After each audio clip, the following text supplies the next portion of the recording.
Getting your car detailed while you wait is not unusual unless you're waiting at a stoplight. Denver police do not want newly arrived migrants to be washing car windows in the middle of intersections. Those migrants are now receiving flyers discouraging it because police say it's illegal. Yet our Mark Salinger learned officers have hardly issued any tickets. With every red light, there's a new opportunity to make a couple bucks. Y la gente dice que no, bueno, está bien, tranquilo. Jose comes to this intersection in South Denver every day, from early in the morning until the sun goes down. Eso depende, uno hace entre 150, 130, 100. Everyone here ¿Quieres trabajar?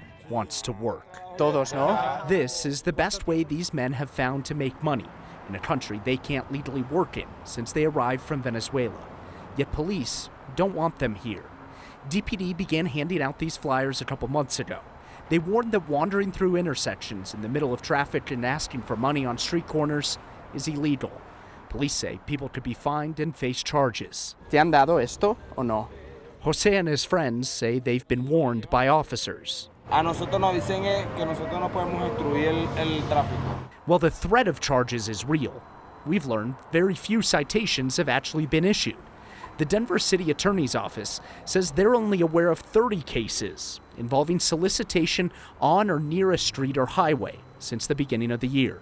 That's the charge someone could face for washing windows in the middle of an intersection.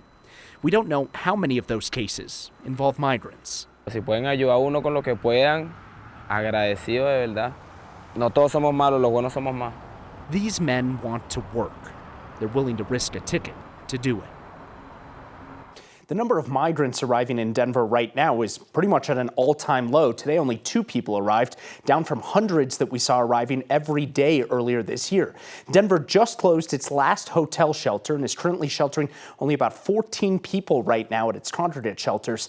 At its height, there were more than 5,000 people, Marshall, in those shelters. I imagine this might be one of those areas where the police will say, we're not proactively doing it, but if you call us, it's going to be low on the list? Yeah, so maybe? Part of the reason that they started handing out those flyers is because they got more complaints. Then they also say that they're focusing more on education, saying, hey, this is illegal. It's also dangerous. Don't do it. Don't make us give you a ticket. I'm putting you on the spot. Do you know, is there any guarantee you won't get a ticket if you haven't been warned first? I don't know if they're even tracking that, to be honest with you. Okay. Well, thanks, Mark. I'm glad you know Spanish because that was very useful in that story. Absolutely. Thanks.